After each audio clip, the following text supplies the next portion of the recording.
Okay, Kathryn, you want to start? Sure, I'd be happy to. All righty. The presentation is here basically going to be on the Civilian Conservation Corps, a New Deal program established by Franklin Delano Roosevelt when he was president in 1933. Just to give you a little background as to why Mr. Roosevelt thought this was such a important thing to do is when he was a freshman senator in the New York state government, he served as chairman of the New York Commission on Forest, Fish, Game from 1911 to 1933. He later reflected he placed it in that position because nobody else wanted the chairmanship. But he seemed to discover his younger days when nature and sailing and outdoor activities were much more that he really enjoyed in his life. And he planted a lot of white pine trees at Hyde Park in 1911. Later, when he was in government as governor, he continued this commitment on conservation and spoke about wanting a land rich with opportunities for joyful living.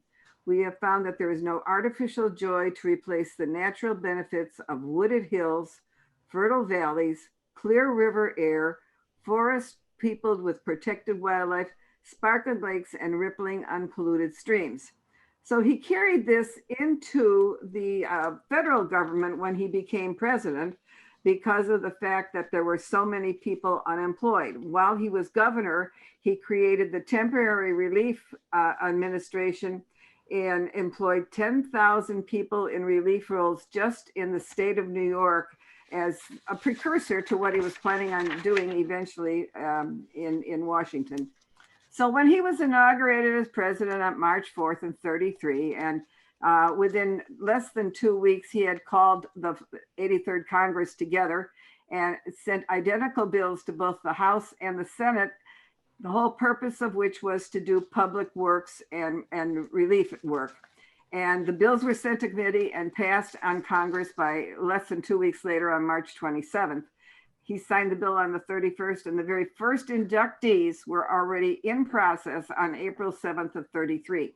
So you're talking about a little shade more than a month from the time he walked into the president's office till he already had things starting to move in this process. The way the whole organization was designed, there was a director there, and they were responsible for coordinating and directing all the programs nationwide. Then there were state and welfare laws, and they're the people who actually selected the enrollees for the program. The Veterans Administration was able to select some World War I veterans who were in need of employment. The Bureau of Indian Affairs were able to select some of the Native Americans from off of the reservations. And so you had a group of people that were coming from all different areas and different environments, but basically all needing employment. And so while in camp, the government of the War Department was supposed to be in charge of all the camps. They were the ones who took care of the enrollees. They did the transportation of moving people around. They had the food availability, clothes, how to select people and house them, and basically to administer the camps. While the people were doing the physical work, it was the Department of Interior and Agriculture that were responsible for the conservation work that they did, and they supervised all the technical work projects. But they had absolutely no idea how to move all these people around and house them and feed them. So that's why it was kind of a shared deal between the government of the Department of War, which took care of their physical needs, while the Department of Agriculture and Interior was busy taking care of the projects that they were working on. So together, the two of them the government worked together pretty well. The qualifications for being an enrollee were kind of interesting. First of all, you had to be a US citizen. Second of all, and I love this, you had to be of sound moral character. And I've never figured out exactly what that was. Third of all, you had to be between the ages of 18 and 25 originally, but as the program was expanded, they were reduced the age down to 17 and up to as far as 28, with the exception of the Native Americans. There were exceptions for those.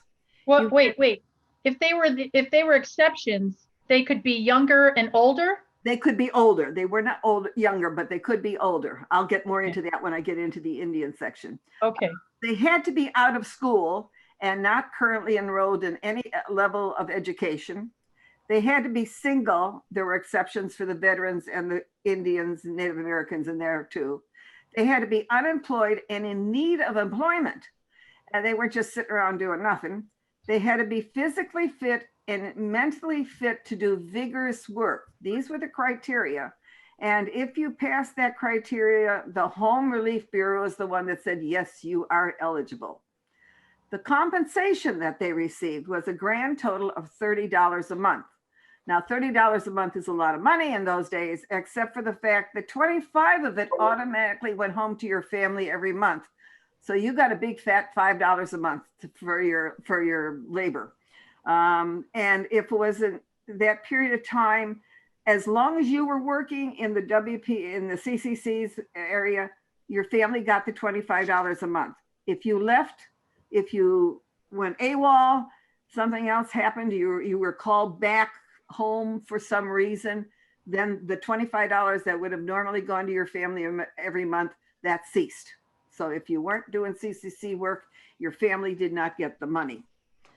When Dad was in Oregon, my dad was eventually in Oregon, they never got paid in paper. They always got paid in silver in Oregon for some reason. But if you never had any money, suddenly $5 was maybe made you feel real good about yourself. A sergeant, for example, in the military who was brought in out of retirement or release, he maybe got $45 a month, at which $40 went back to his family. So nobody got more than $5 a month to spend, no matter what your level of rank was as far as military or others. I wonder, Kathryn, what $5 would be today. Well, I'm not sure what it would be today, but it would be considerably less than what we would live on a normal weekday here. Oh, for lunch, right? Yeah, no, but I'm just saying $5 of their money moving up to our money today, that still would not be enough for us to live on for a month of $5. No. Even if somebody is providing us with our food and clothing and our shelter. Right. The provisions of the whole purpose of this is what they were to do is construction, maintenance, and carrying on of works of public nature in connection with the forestation of lands belonging to the United States government or to any of the several Western states had suitable for timber production. That was one of their chief things. They were to prevent and fight forest fires. They were to provide flood and soil erosion. They were to plant pest and disease resistant trees and plants. And they were to construct, maintain, repair of roads, trails, and fire lanes. And the whole purpose was to relieve unemployment, to provide work and potentially vocational training, and to conserve and develop the natural resources of the nation. That was the end of all of what they were planning on doing. Anybody have a question? Not yet. Oh, wait, let me check and see. Oh, Roseanne, you are wonderful. She looked it up. $5 in those days is $88.51 today. We still couldn't live on that a month. No, but I could go out to lunch. Holy cow. Thank you, Roseanne. Bless your heart. Thank you. Okay, thank you. Yes. The bulk of the employees were young unemployed youth, and they were mostly related and living in the eastern half of the United States, because that's where the population basically was. Most of the camps and the forests were in the western part and in the northern part, some southern, but mostly western and northern. So basically, they used the Mississippi as kind of a center line for moving people. As a result, these young men were removed from their families. They left their homes. They were far away from any environment that they were familiar with or even comfortable with. And they all started with an educational process. My dad was never west of Des Plaines, Illinois in his entire life, prior to the time he boarded a train for Oregon. There was a lot of these young men that had to see and do the same thing. Some of the Westerns and all of the Indians had exceptions for them. They were allowed to stay in the reservation area. They were not removed from their families and from the community where they lived. There were 2 inches of the Native Americans that were called the Indian Emergency Conservation Corps, so it's ICCC, or the CCIB, the Civilian Conservation Corps Indian Branch. So if you have family that may belong to this group, these are the two titles that might be of assistance and help you locate some of their information. As I said, do you think you could get that information from the National Archives in St. Louis, or yes, would you have to go through the Indian Bureau? I would suggest both. Oh, Because if they were CCC people, yeah, their records will be in St. Louis, assuming they Right. weren't lost in the fire. right. But also the Indian Bureau would also probably be able to give them some assistance, especially for locating camp numbers and things like that in the Indian reservation areas. Yeah. As I said, they were not removed from their reservations. They could be married or single. They were kept with their families. As I said, they weren't divided apart. The age restrictions on the Native Americans were relaxed. Many were over age 30, and many of them were family men, not just young boys. The Indian women was the only time that the women were allowed as part of the CCC.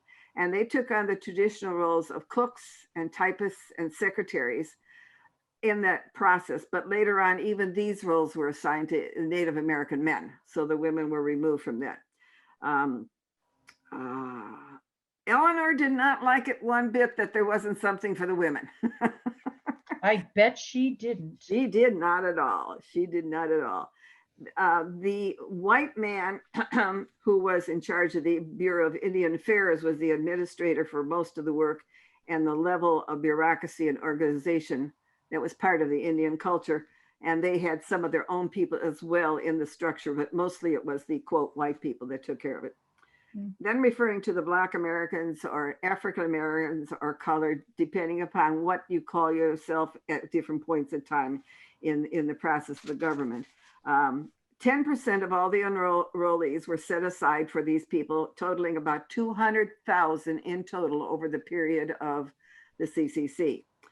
The Army at that time did not have any Black officers, so all the officers were always white. The highest administration person who might have been Black would have been an educational director within the camp. Most of the northern camps were integrated. The southern camps were strictly segregated. Are we surprised? Yeah. The World War veterans was another group of people that were pulled into the service. They were recruited without any age restrictions. They had to meet the same physical and mental requirements that the rest of them did. They had their own separate companies. They were not mixed in with the general civilians. 200 men to a company, usually one military company to a camp. When you had multiple companies in a camp, there was only allowed to be one military camp unit. In Labor Day of 1935 down in the Florida Keys, there was a series of hurricanes. And this is primarily where one whole group of World War veterans were stationed and working. And in that weekend with those hurricanes, there were 408 deaths of military people in the CCCs. Terrible tragedy.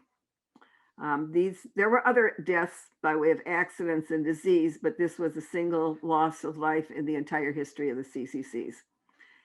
They would officially, as World War veterans, officiate as color guards and rifle firing squads for funerals. They would also participate in parades and other civic events, and they were kept on the active list for state employment agencies. So if another job that they could have taken, even as a veteran in a state agency, they could be removed from this group of CCCs and go to that other job should one become available to them, so that they did have that option. The communities in the local areas where the people came sometimes thought it was wonderful that these young men were coming, and those who were fathers of young daughters didn't think it was such a bright idea always. You know, a whole company of young men are showing up, and you've got all these young men away from home, away from their normal lives, away from everybody else, and here are all these sweet young daughters. So the fathers and the mothers were very, very circumspect as to where their daughters went in general and who they saw. In Oregon, where Dad was, the general area was mostly fruit farmers and lumber industries. And there were two types of farmers, he said. The Japanese farmers had farms that were very neat, very clean, very symmetrical. The way the trees were planted, the way they were pruned. He said the American farmers, they were not as neat and they just let things grow kind of naturally. And he said it was really remarkable to see the difference in the two of them. In the summertime, you could have all the cherries you could possibly want to eat. And in the fall, it was all the apples you could ever possibly want. And every now and then, the men had the opportunity to maybe volunteer to help some of the farmers thin out the apples or something like that, and pick the cherries. And so then they always had the opportunity for a good home cooked meal, as Dad put it. There were also in the area sheep farmers, and usually about 200 sheep were part of a flock. The sheep harbors primarily rode horseback, and they had the mules carried their gear. The local people were kind of suspicious of them because occasional forest fires seemed to have been set by the sheep herders in an attempt to get better grazing lands for their flocks. And so there was frequently challenging instruments of shall we say, less than harmonious between them all. As I said, my dad and his mom lived in Des Plaines. My grandfather, his dad, died 3 months before my dad was born in 1909. Dad and Grandma lived relatively well considering the times. The house that they lived in was heated with coal. And because they lived 3 blocks from the Chicago Northwestern Railroad that runs through Des Plaines, and in those days, that's when you had the steam engines, you didn't have the diesels like nowadays. And there were firemen who literally shoveled the coal into the engine of the boiler for the train to run. And frequently, coal would land along the tracks. And so Dad said, as part of his life from the time he was about halfway through 6th grade, he would walk the tracks every day with a sack, and he would pick up whatever coal he could find. And that's what they stored in the house all summer long in the basement. And that's what they used to heat the house during the winter, times we live in.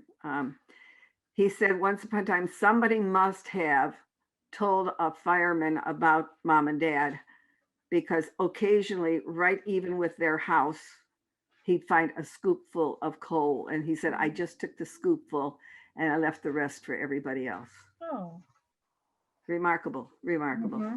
They raised food outdoors in the growing season in barrels, lots of vegetables, some chickens, that sort of thing. Indoors, they raised peas and corn and beans in barrels inside the house. And to this day, my father, when he was alive, did not like peas and corn and beans. And I can't imagine why. Mm-hmm. My grandmother was totally blind by the time Dad was halfway through 6th grade. And so he had to leave school and really become her sole support. By 1933, with so many people out of work, Dad and Grandma were out of the dole for like 6 weeks when Dad was directed to go to Chicago to an induction center. And he got on the train and went down, and he brought whatever papers the local welfare office had given him and told to report in 2 days downtown Chicago. And he did. And then he was sent back home, and he was told, pack your clothes. If you own an instrument that's small, a harmonica, a guitar, maybe a bugle, you could bring that with you if you owned it. Other than that, the only thing you brought with you was the clothes on your back, literally. 2 days later, you got on the train, you went down to Chicago, you transferred to another train that took you out to Fort Sheridan. Oh, Kathryn. Yes. Can you pause for just a second? Sure. I just wanted to remind everyone that if they have any questions, please use the chat at this time, at the chat icon at the bottom of the screen. And I will be sure to ask Kathryn the question that you have. Otherwise, at the end of Kathryn's program, I'm going to unmute everyone and you can just have a fun time asking her as many questions as you like. Okay? Thank you, Kathryn. No problem. Okay, everybody's on the train on the way to Fort Sheridan. The trains were coming from the north, they were coming from the west, they were coming from the south. Once you got off the train, you sort of milled around and a sergeant came up and told everybody, line up and count off. And the number went to 200 and said, okay, your company so-and-so, follow me. That's how companies were arranged. There was no grouping of who you were, what your experiences, what your talents were, what your goals were in life. You were just one of number 200 people, and Dad became part of 607. So there you are. You're part of that group. And so you marched down the train, down the road there, and they said, okay, every 8 men, you're in that tent. 8 men more, you're in that tent. And that's the way the 200 men were dissolved into tents, and that's how you lived. There were a group of young men who came from Wisconsin that came into 607, and this was a real good joke, they always said. They were very concerned. They didn't have a problem, but their mothers were very concerned that these nice Wisconsin boys were going to be associating with those terrible boys from Chicago who were part of the Capone gang. But of course, you understand by now, Capone is in a penitentiary out in California, but the odor of the whole thing still goes on. And so these women wrote to their congressman, and suddenly all the boys from Wisconsin in 607 were taken out and placed in a whole separate unit of nothing but boys from Wisconsin. Holy cow. Okay, well, what can I tell you? Dad said in the group of 607 that stayed together, there were about 30 who were from Chicago, who were from African-American, Black, whatever you want to call it. They were marched off and they went into their tents, and then they had 2 weeks at Great Lakes. They passed more medical examinations. They were inoculated for everything they had a needle for, Dad said, including every kind of possible water you might be involved in. Arrangements were made and the papers were signed so that the $25 a month went to your dependents. You were issued uniforms. They were the leftover World War I winter woolen uniforms. Dad said they came in 2 sizes, too big and too small. So what they did is the people who could do something about it, if Dad was tall, he was 5'10". In those days, that was considered tall when most of the people were about 5'6". So they cut off somebody who had extra at the bottom of his legs and took them off and sewed them on the bottom of Dad's legs. And if somebody had a uniform that was too tight, well, they took a gusset out of somebody who had too much, and they created their own uniforms, literally, by taking extra here and extra there. And that's how you ended up with a uniform that finally fit you. Wow. When it came to the dependents that were listed for the allotment, all the dependents had to be at the same address. You could not have a mother here and a sister over there and a brother someplace else. It all had to go to one family address. So it was that community living in that house, which was the dependents for this CCC person. Yeah.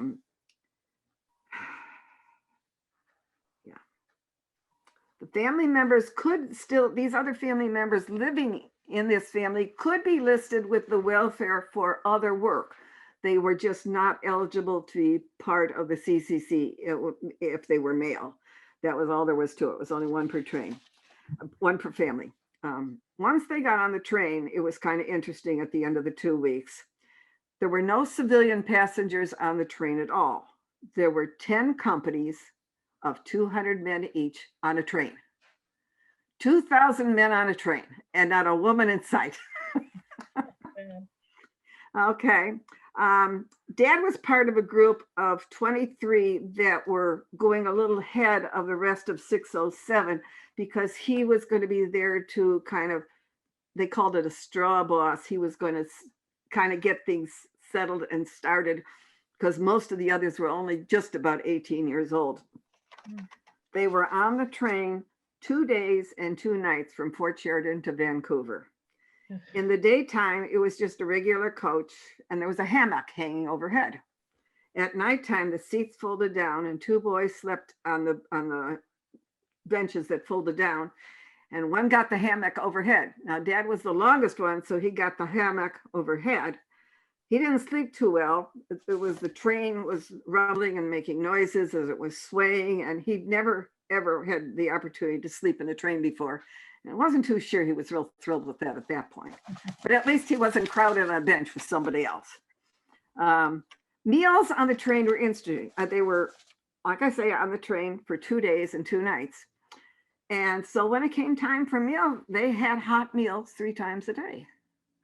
And what it is, they had set up a mess arrangement in the baggage cars. And there was a large mound of dirt in the center of the floor, about 4 feet high and about 6 feet wide and about 10 feet long. And this was all surrounded by planks. And then on top of that were stoves. And they literally cooked in the baggage car on top of the dirt piles with the stoves. So when it came time for meals, one after another, one carload would come out with their mess kits and get their food and then go back at their seat and sit and eat. And when the whole train had eaten, you did the whole process all over again to clean your mess kits. And that was 1 meal a day. And then that 3 times a day they did that. So no sack lunches. Twice a day, the train would come to a complete stop, the whistle would blow, and everybody had to get out. And you had to do 45 minutes of running or some sort of calisthenics just to keep moving after being on the train. The whistle would blow, everybody got back on the train, and off they'd go again. And that happened a couple times a day. There were a lot of people who, thinking about the people back home, Dad said, as they were going through Minnesota, they saw large pheasants, wild pheasants. And when they were around Fargo, North Dakota, jackrabbits, just all over the place. And all he could do was think about the people back home who could have used that food. My father was a very intuitive man, a man who, not highly educated, but highly mentally educated. Most of the boys were from the city. They were the flatlanders, like we all are here. They experienced wide open spaces and big hills that turned into mountains, and that was all brand new to them. They gaped and gasped and gazed at what they saw every time the train took another turn around a bend or a corner. There was nothing like this in the city. There were no cityscapes. This was not the traffic. There were not the crowds they were used to. This was just really totally different. And the tracks followed the course of the Columbia River. And as they crossed over bridges that brought to small streams that turned into big creeks that turned into the Columbia River, it was a whole new sight of waterfalls, things they had never seen before in real life. They were now in God's country and they weren't even sure where that was at that point. When they arrived at Vancouver, Washington, it was considered the barracks districts, and their commander was, guess who? George E. Marshall. Don't we hear about him much later in life? Dad was this advanced group of 22. They traveled 70 miles by what they call a doodle bus on railroad tracks, which is one of those up and down, you push the thing, goes up and down and up and down and up and down, and travel down the tracks. And then from there, once they got to Parksdale, Oregon, that was the 70 miles. Then they went 20 miles by mule train up into the Hood River. And they carried everything they had with them: their cots, their mattresses, their blanket, one sheet, one pillow, one pillowcase, one towel, one washcloth, and the clothes on your back. That was their equipment. Upon arrival at the camp, they had 20 acres of trees and a narrow stream, and said, okay, here is where your campsite is. Nothing else, no electricity, no phones. And this was going to be home for the next 6 months. I'm going to take a sip.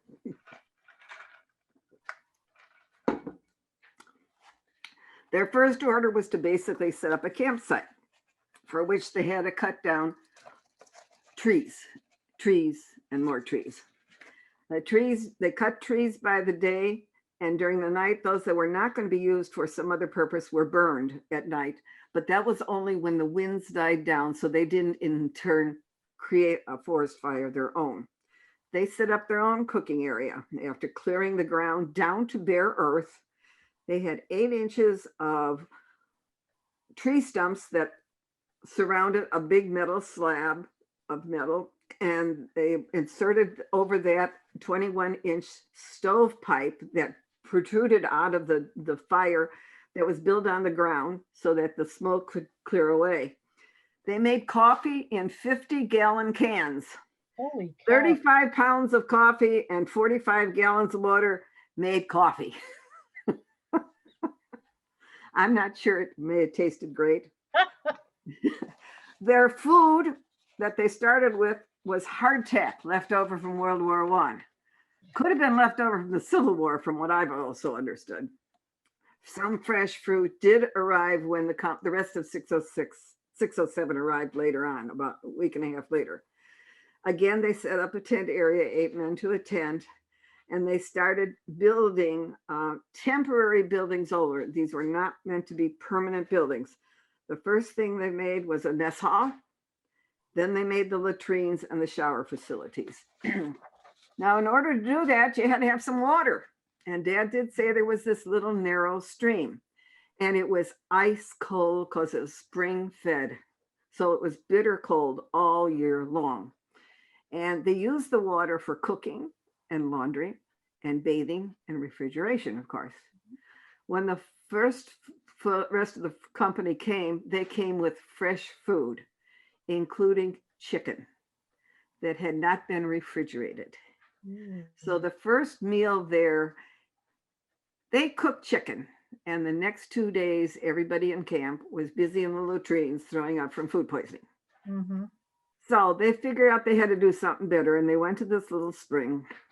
And with the metal mesh that they had, they made gauged wire units for putting the food into the cold stream and tying the edges of it to the trees. So they had their refrigeration covered carefully that way. And also the mesh was small enough so discourage any little animals who wanted to help themselves to supper. The stream layout was from upper to lower. The very first section was for food storage and for water and for cooking. The second section was geared for the dishwashing. The third area was for personal hygiene, which Dad said was real interesting. It was so bitter cold, the water was, that you jumped in, you got wet, you jumped out. You soaped up, you jumped in, you rinsed off, you jumped out. Nobody had any leisure bathing. The fourth section was for the water for the animals, and they had 4 horses and 4 mules. And then the fifth section was for doing your laundry. It was called dissolution of pollution. Kathryn, can Yes. I interrupt for a second? Sure.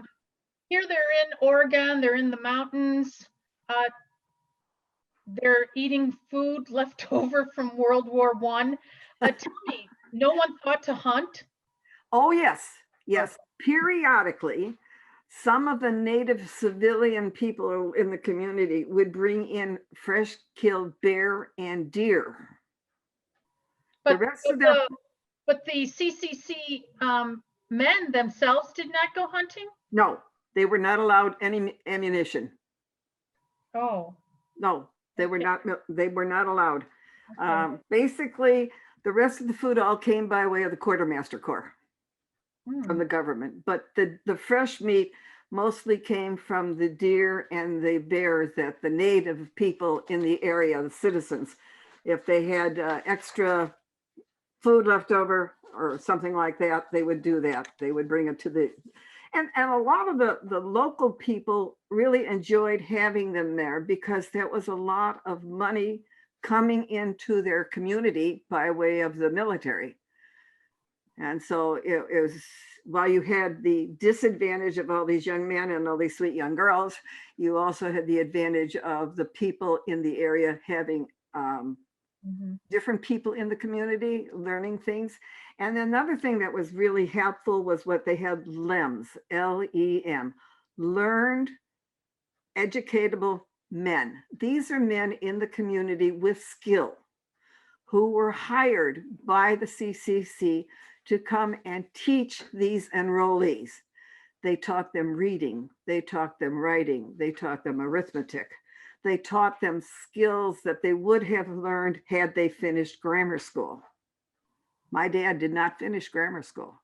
He got his high school diploma in the grammar school diploma in the CCCs. One of hundreds of thousands who did the same thing.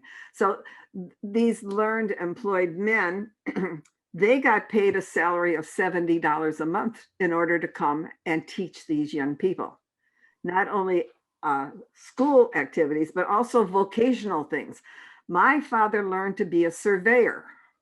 He never was a surveyor in his civilian life ever, but he learned the surveying skills as part of the CCC.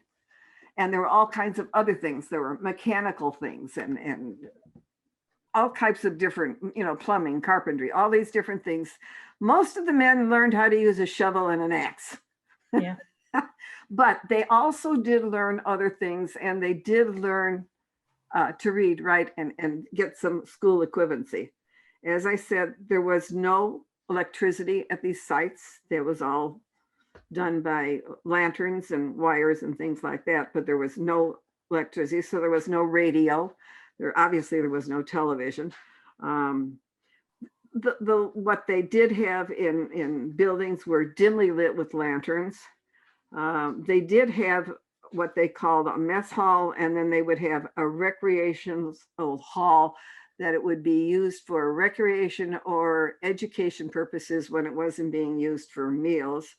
There was a doctor's office with a dispensary, and they did have a few service buildings where they stored the dynamite and the gunpowder and the blasting caps, and the garage for any motor vehicle that might be there, and a barn for the horses and the mules. All these buildings were just temporary at Dad's camp, and any other ones that were only going to be there temporary. Again, they were to build roads, build lookout fire towers, and they were to fight forest fires. The officers that were brought in from the military were not terribly thrilled to be there, because they were either called back to active duty if they'd been in the reserves, or they might have been transferred out of a full military unit to now take care of all these civilians who they didn't think were really quite up to snuff. Dad said there was one military assistant army sergeant who originally was from Scotland, and he had spent 19 years in the British Army and 22 years in the American Army. And he's the only one as a LEM or an officer who would sit and eat with the men. The LEMs and the officers and the doctors, they would always eat at separate tables by themselves. But this gentleman, my father said he was so remarkable. His name was Maloney. And he really felt for the men who felt they were not being as well treated as they could be on a mental status point, that they were looked down at. And he really did object to that. And my father was very fond of Maloney. As part of the Army's role in administering the CCC camps, there were no military drills. There was no manual of arms. There was not a lot of military discipline. You could be disciplined verbally if you had screwed up. If you went AWOL or were caught stealing, there went your fine of $30 a month, or you could have gotten a dishonorable discharge. And either of those things would indicate that your family did not get their $25 that month. So there were serious consequences if you weren't really paying attention to what you were doing and being a good person. Now, thinking back that this all started on April 1st of 33, that July 1st of 1933, there were 1,437 work camps provided and arranged already in 3 months. Wouldn't it be nice if our government could work that quickly nowadays? Mm-hmm. There were 57 national forests. There were 32 state forests. There were 573, 320. My eyes are going because these people don't know that I'm in the process of going blind and my numbers jump together in my eyes. It's 573 national forests, 321 state forests, 220 private lands and parks, 101 state parks, 62 national parks, 18 other federal reservations would include the Indian reservations, 12 special erosion and flood control, and generally 20 others, for a total of 1,437 in 90 days were up and functioning. Oh, wow. Isn't that remarkable? Yes, absolutely. And the government, when planning how they were going to do this, they divided the nation into 9 corps or 9 groups. And that's where the first number of your relatives unit is the first number of the unit that he was designed in these 9. And the first corps was Connecticut, Maine, Massachusetts, New Hampshire, Rhode Island, and Vermont. And that entitled 18,000 men in 3 months. Second corps was New Jersey, New York, and Delaware. That was 8,000 men. Third corps was Maryland, Pennsylvania, and Virginia, 31,000 men. Fourth corps, Alabama, Florida, Georgia, Louisiana, Mississippi, the 2 Carolinas, and Tennessee, 40,000 men. The Fifth Corps, Indiana, Kentucky, Ohio, and West Virginia, 15,000 men. The Sixth Corps are Illinois, Michigan, Wisconsin, 27,000 men. Wow. Seventh Corps, Arkansas, Iowa, Kansas, Minnesota, Missouri, Nebraska, and the 2 Dakotas, 30,000 men. The Eighth Corps, Arizona, Colorado, New Mexico, Oklahoma, Texas, and Wyoming, another 24,000 men. And the Ninth Corps, which was California, Idaho, Montana, Nevada, Oregon, Utah, Washington, and Wyoming, another 84,000 men. So Kathryn, Kathryn, can I ask one more Sure. question? Well, I'm just going to keep asking questions. No, go on. That's what I'm here for. So the 7th, 8th, and 9th Corps, Mhm. those men worked on the eastern side of the United States. Not necessarily. Oh, Not necessarily. People were not normally sent where they may have been south, they may have gone north. oh, okay. But Yeah. I meant like east of the Mississippi. That's Yeah. kind of like They may have been most of them east of the Mississippi because everybody else was west of the Mississippi. right. The idea is it was, if you wanted to go AWOL, that was a long way to walk home. Sure. Another incentive to stay put. Right. Each of the camps had what they called technical personnel, which were foremen and mechanics and foresters and these LEMs, these skilled workers. Their salaries could have run any place from $150 a month to down to $70 a month. So that's the money going into the local community. This is not the money. These are not the people who have to send all but $5 back to their families. These are people in the local community who are encouraging and bringing this money to their community, which is one of the reasons why, one good reason why the people like to have them there. There were different types of workers in each of the camps. As I said, there were cooks. Dad said that it was interesting because when they were at Fort Sheridan, they said, "We want 4 guys to be cooks and bakers." And 4 guys signed up and said, "Yeah, I'll do it." And it happened to be that 2 of them were the colored people and 2 of them were the white people, as they were called. Dad said the colored cooks must have known something and they paid attention because they had really good knowledge, experience, and could cook a decent meal. The 2 white cooks, they said all they did while they were there was wash pots and pans and didn't know how to do anything. So Dad said they worked one team on one day, one team off one day. He said, so we always knew we had good food every other day. At least it was cooked better. As I said, the food all came pretty much from the quartermaster and the fresh food was brought locally. Dad said a lot of foods contained eggs, which meant it also contained a lot of shells. So that was extra calcium for your bones. If you were working in camp, you ate your hot meal in camp. If you were working outside, your hot meal was brought to you in the campsite, out of the campsite, wherever you were working in the forest.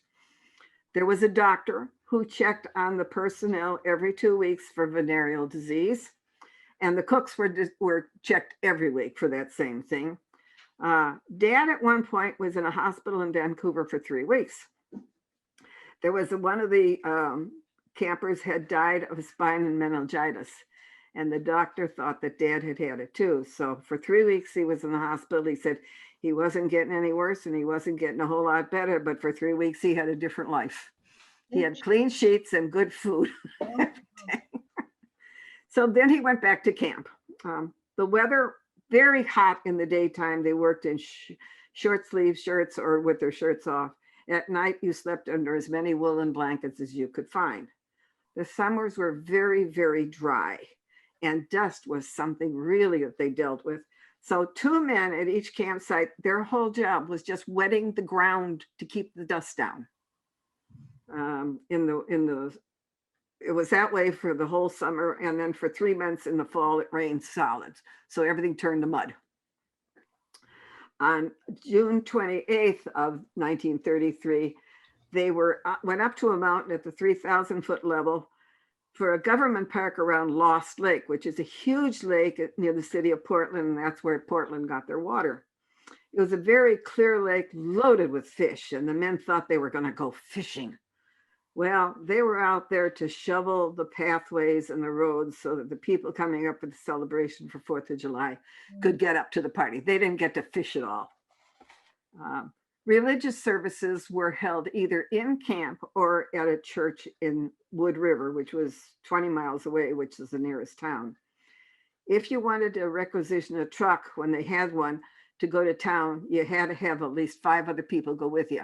And there was never a problem getting 6 people who wanted to go to town. And they're $5. on their big $5. Well, they didn't have to pay for the gas, so that was okay. But the camp services, sometimes the clergy was a resident actually in the camp. He slept in the camp, but mostly they were just community-based for those who chose to go to a religious service. And people who had no religious affiliation were always willing to get on a truck to go to town anyhow. They didn't have a lot of things to play sports. They said they played basketball and baseball. Other camps had things like volleyball and soft football and different types of things, but these poor boys in 607, they managed with just basketball and baseball. There was an educational component to each of the camps by directive, and that camp commander had to work with the latitude of trying to get the employees to learn to read, to write. And if you didn't come to educational classes, maybe we weren't going to give you your pay for that month. So they were blackmailed into going to school. Okay. There were no phones, no electricity.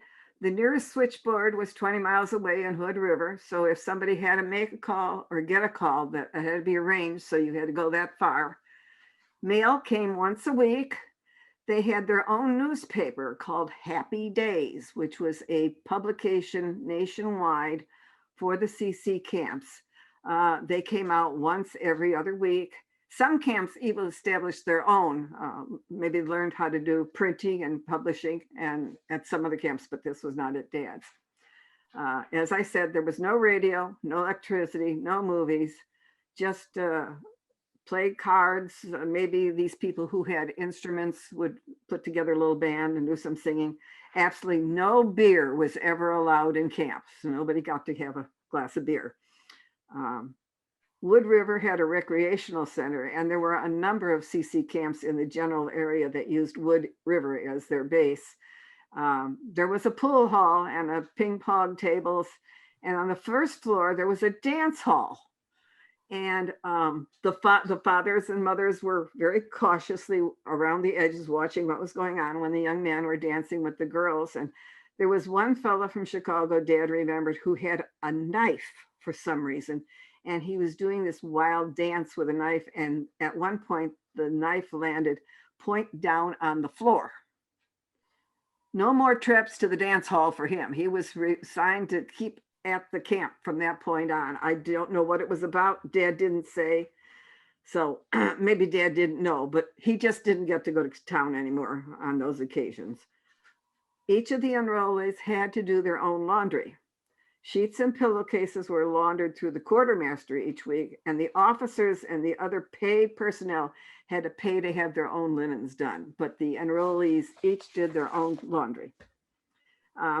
I'm sorry you can't see it. I have Dad's foot locker. I brought it in from the garage. It's not very big. It's a box that the dynamite came in, and the ammo boxes. And when they were done, the men could take them and make a foot locker out of them. And whatever treasures they managed to attain were kept in the foot locker. So I have Dad's here. And it says, I'll read to you what it says on it. I got to move a box so we can get to it. It says, E. Horak, that's my dad's name, Company 607, Parkdale, Oregon, on one side. And the other side, it says, Wood River, Oregon. And this is a box he literally brought back from Oregon when he finished. What do you think the dimensions are? Oh, let me see. Maybe about 12 inches tall. I suppose I could have measured the dumb thing. Maybe about 18 inches long, and not quite square, about that size, by 12 by 18, by about, not big, but it was just what dynamite and blasting caps came in. So when they were empty, it was one way to use them, and everybody had their own little treasures that they had gathered together from wherever. Maybe they kept their mail or whatever else was in there. That was their stuff. So, but it came back on the train, and it was in Dad's garage. He used it for all kinds of things because you can see paint splatters and marks all over the outside of it. And he would take extra wood and they put little slots on the inside of it and made like a tray that could be part way up for holding some of their treasures. So it just made it nice. And it was in Dad's barn till Dad died. And then I picked it up and I brought it home, and it's been in my garage ever since. Wow. Some of the men were homesick. They were really lonesome. They just could not acclimate to outdoor life and the rural life and the ruggedness of it. And so they were literally shipped back home by their choice. But again, if they left, their CC families were reverted back to the welfare rolls and did not get the $25 a month. Camp started at 6 o'clock in the morning with calisthenics, followed by breakfast. Dad said it was plain, nourishing, and abundant quantities. Nobody ever ran out of food. They worked from about 7:15 till about 1. From 1 to 2, they had lunch, either in camp or at their work site. Then they worked from 2 to 4. Then they returned back to camp. Dinner was at 5:30, followed by either classes, educational classes, or maybe a requisition for a truck to go to Wood River if there was a need. Lights out was 10 o'clock. There were 3 different types of crews of working. There was a road crew of about 40 men, and each carried a half a box of dynamite twice a day. They drilled holes in rocks, rearranged the hours and places for blasting, and the blasting would be so strong that it would take the bark off of trees 4 inches in diameter away from them. There was the trail crew. They were the ones who removed dead trees. They made temporary bridges over creeks. They cut out fallen trees. And some of these trees that had fallen were 3 feet in diameter by hand, no power saws. They're doing this stuff. And then the fun ones were the line crew. They were the ones that strung the wires from trees to trees to trees to the fire watch towers. Only trees, no poles. The engineers had laid out the course, and the boys had long spurs to climb the trees, and these spurs were attached to their boots. Until they got used to the idea of how much pressure was needed to move them up and down the tree, it was not unusual to have one of these spurs stuck in the tree and someone have to come along up behind them and pull their leg back out of the tree so that they could move again, because they kept getting stuck in the trees. They used 4 different horses and 4 mules that each carried 100 pounds of material in order to build these watch fire towers. So that was the equipment that they had, was the mules and the horses. Firefighting was another big thing they did. Rotted vegetation could be as much as a foot deep on the forest floor. And part of the work in putting up fire breaks was to clear this debris out of the way down to the bare ground. And the largest fire in Oregon history to that point was at Tillamook. And there the fire was fought for over a week, and it was a crown fire. And crown fires were the worst fires because they went from treetop to treetop to treetop. It wasn't from ground to ground to ground. And there was only two things that ever stopped a crown fire, either when it ran out of trees or when a serious windstorm, a rainstorm came along and put out the fire. And it wasn't that long ago, a couple of years ago, we were out in Sedona, California, and there was this enormous fire in Sedona, and we were there a week. And a week later, when we left to get on the train at can't think of the name of town, when we get the train, Northern Arizona back to Illinois, the red glow was still in the sky, and you could still smell it, and it was miles away. Mhm. That was Sedona a couple years ago. There were reports on each one of these camps. They were investigated and interviewed and verified that what they were doing was right, not only as far as the casual work, but how the people were actually being treated. And these reports had to do with the food, it had to do with the quantity of personnel, it had to do with the quality of work that they were doing. It had to do with whether or not there was a safety committee, did they have meetings for the personnel, were goggles required for the jobs they were doing, yes or no? Were explosives being handled properly? Were they being stored properly? When the trucks went into Woodruff, were there guardrails? Were there seats for the people to sit on as opposed to just standing in the truck? Were fire drills practiced periodically? Were flammable materials protected in storage? What was the nearest place where you could get a fire department? 7 miles away. 7 miles is nothing here. 7 miles there would be not a straight highway, you know? So think about that. It would ask about, were there any discharges in this 3-month period of this report? And it would say, for this particular camp, it said there were 42 discharges in that 3-month period. And how were they broken down? Well, 3 of them were honorable. People had to leave because of pressing needs elsewhere. 29 of them, their term of being enrolled was up, and so they went back home. What was the normal term? It could be any place from 6 to 9 months, depending upon the location of the camp and the weather. Okay. You wouldn't want to keep anybody in the northern woods there for 9 months. Those were usually 6-month terms. Okay. 3 other people went AWOL, which meant somehow that was a dishonorable discharge. They were gone. Nobody knows what happened to them, if they ever got back home, but their family knew that they no longer were there and their money was gone, which must have been a real blow to the family as well. Now, where is my son? Where is my nephew? Where is this young man who left? We aren't getting our money and we don't know where he is.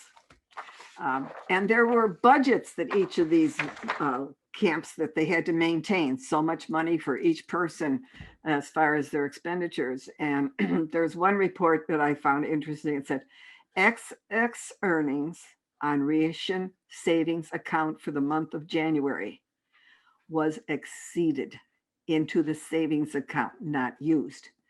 The CEO's attention was called to this matter and will not be repeated. Where did you get your hands on that report? This report, actually, I had a young man who worked at the archives. He's no longer with us. He's retired. But he was in Washington, D.C. as a member of the staff there. And I was telling him about what I was doing. He says, come with me. And I went with him and he dialed the phone and he says, talk to Aloha South. And I said, where is that? Thinking it was a place. And it happened to be a lovely lady. And she said, what are you looking for? I said, well, I'm looking for anything you might be able to find on 607 that my dad was in. And she says, okay, what's your address? And about a month later, I got this big fat envelope full of all these. They are not necessarily the camp that Dad was in, but is in the 6th area where Dad was in. And so, I mean, my father's name does not appear on any of these pieces of paper. Yeah. However, this is the area where he was in. This is what they did. As far as the education report, that was another one I found interesting. How many average attended arithmetic classes? 12. 8th grade subjects, 8. Reading and writing intermediate, 33. Spelling, 13. Reading and writing illiterate, 4. Bookkeeping, 12. Something English, I don't know, business English maybe, 6. Current events, 20.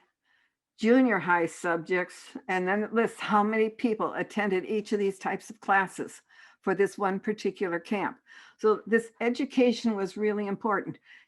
They have 20 men signed up for typing and 4 typewriters. So they have to take turns learning how to use the typewriter.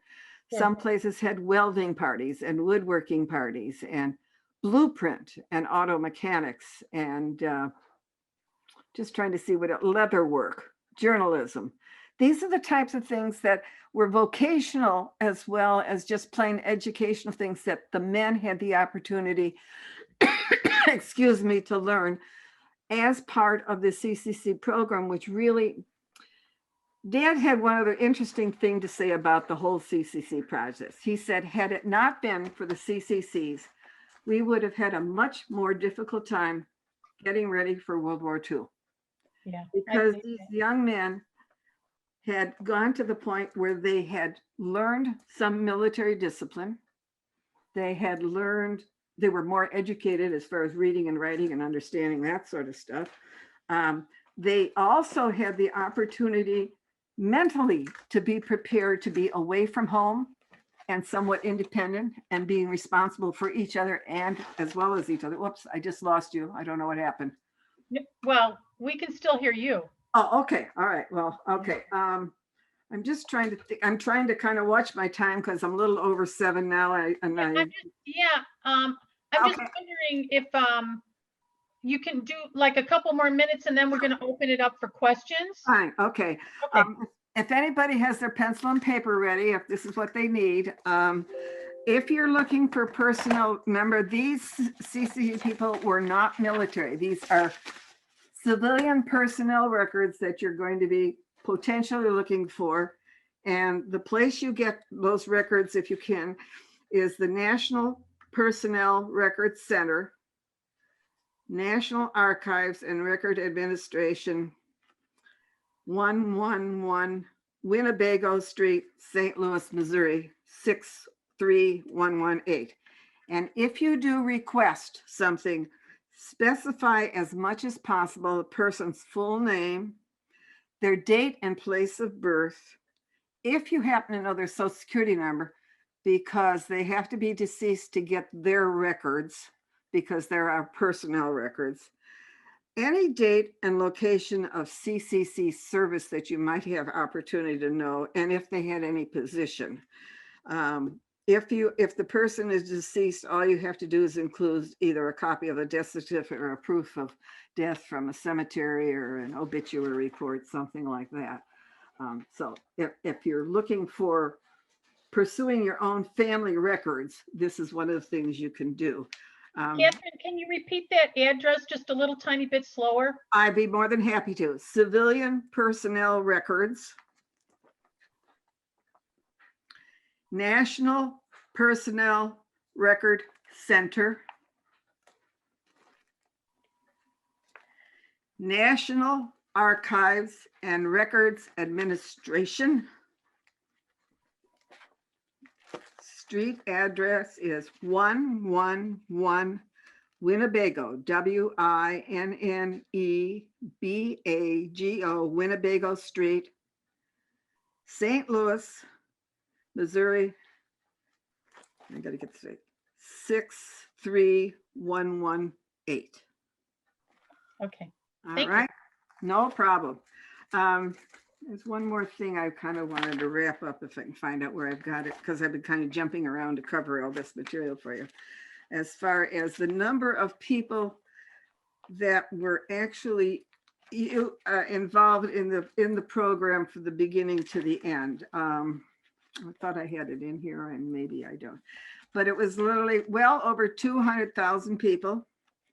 were involved in all these different programs and processes. They came from every state in the union. They went to every state in the union. Nobody was eliminated. Trying to think. I'm sorry, but if somebody has a question, maybe I'll find the actual numbers of how many people got their high school degree and how many got their grammar school degrees. And I thought I had it all right here on top, and I guess I moved it around a little. So if you can think of something else you want, there is a National Association of Civilian Conservation Corps Alumni, also in St. Louis. And that would be P.O. Box, I gotta get the numbers, 16429, St. Louis, 63125 0429. That's where I was able to contact and get some of this information after my father's death. They were able to help me find some more. My father's records were part of those records that were lost because of the fire in St. Louis. But if you have records in your own personal library, as I do, what I did is I made copies of them and sent them to St. Louis.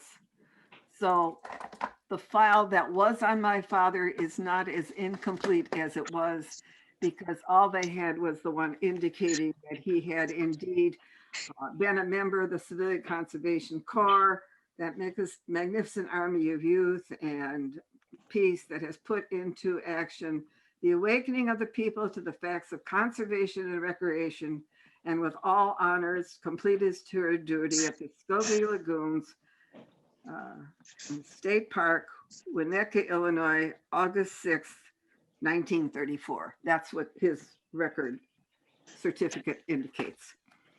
Okay, here's the piece I was looking for. The statistical average on the actual CCC enrollee. Joined at about age 18 and a half. Stayed about 9 months. Gained between 12 and 20 pounds. Grew a ½ inch. Finished 8th grade with a diploma. More than 400,000 estimated completed that. They had held no job prior to enrolling in the CCCs. Had 3 to 4 family members dependent on his paycheck, and 60% came from small towns and farms. I think that's pretty remarkable. Absolutely. I know my stepfather was part of the CCC, and he was an only child from Iowa. He was born in 1911, so. He's one of the young kids. Yeah. Mm-hmm. Okay, so if anyone has any questions, just unmute yourself and you can go ahead and ask Kathryn directly. Or again, you can use the chat if you want. The federal project number 1 employees, are they also in St. Louis? Federal employee records? Is that what you're... the federal project number 1, which is part of the WPA. That's WPA, yeah. And there are 5 projects there. They're mostly arts and type of things. There's a writer's project, the historical records. And are the people who were hired under that project, under those projects, is that information also?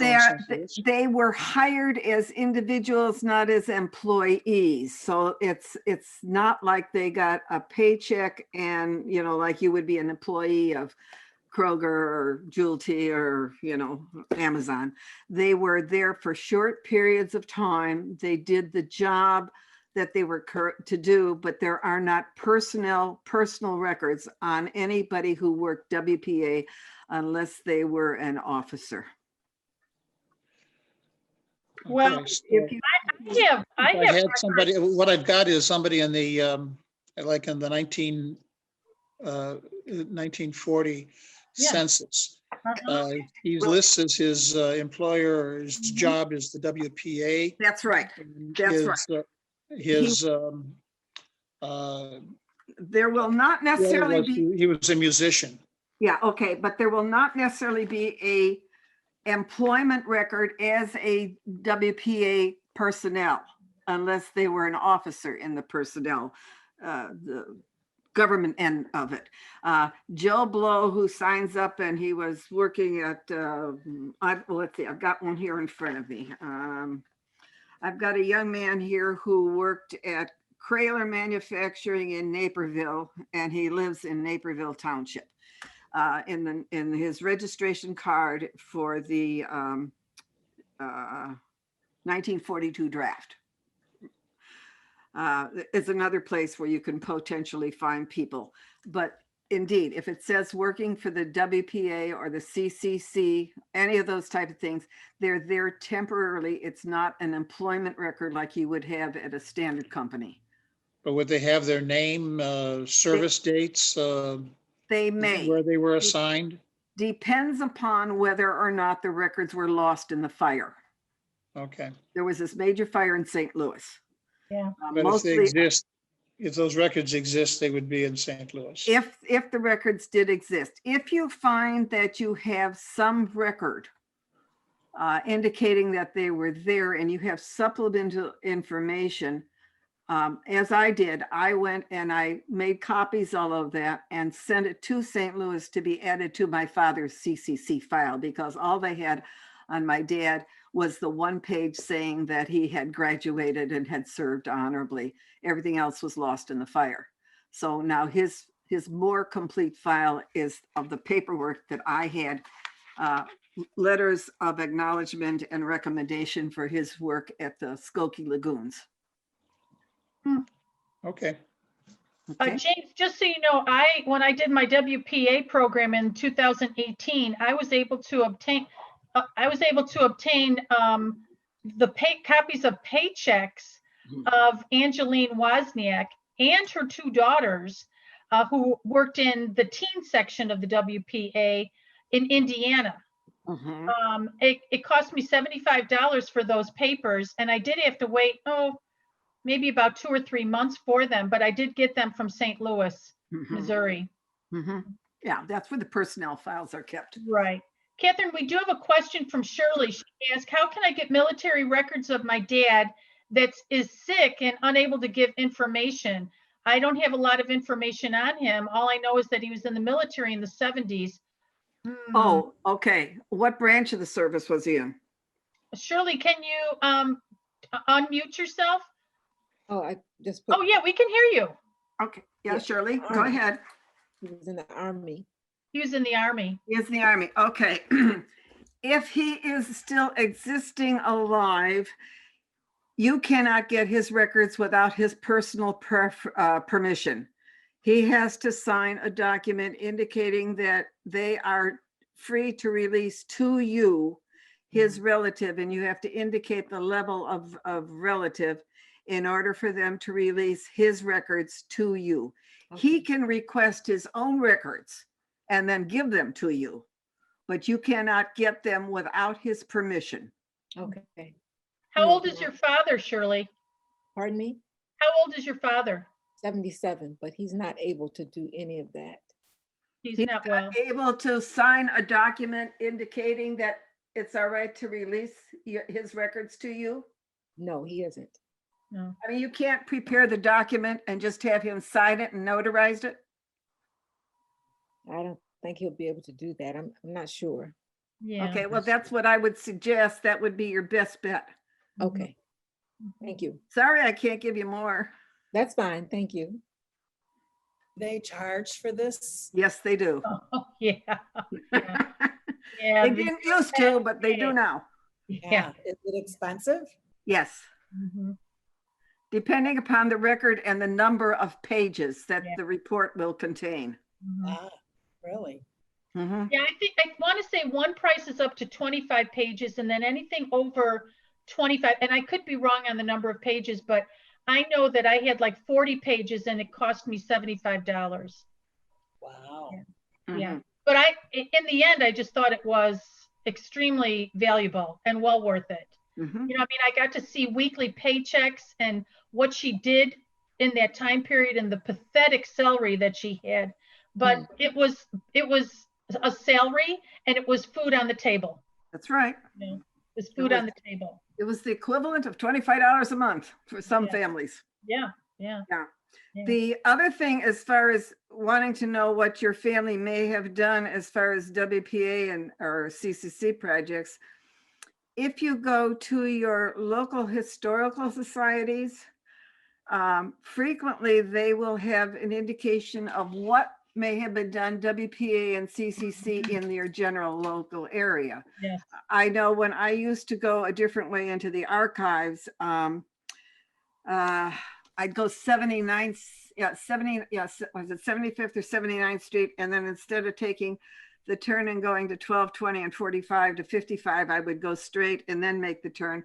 And I think it's Willow Springs, it's called, someplace there on the north, I guess at my directions, on the southwest corner of an intersection where there's a traffic light. There's a big thing about this was a WPA project or a CCC project. Yeah.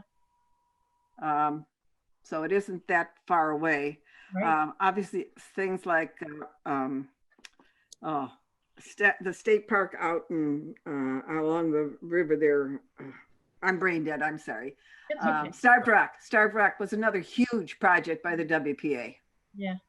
And where my dad worked in Oregon, the WPA actually built the lodge at Mount Hood, but it was the CCC that built the bridges and the roads to get to the lodge.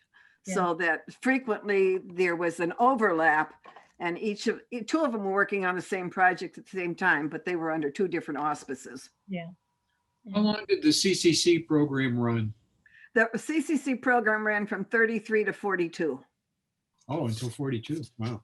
Yeah, just the whole purpose of its closing was because the Democrats, the Republicans, and the government in general thought that they were much more interested in defense of the country. And so that was the reason why they decided that they were no longer going to fund it.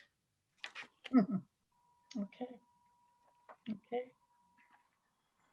Well, does anyone else have any other questions or comments? Kathryn, thank you so very much. This has been great fun. I am now in the 21st century with technology.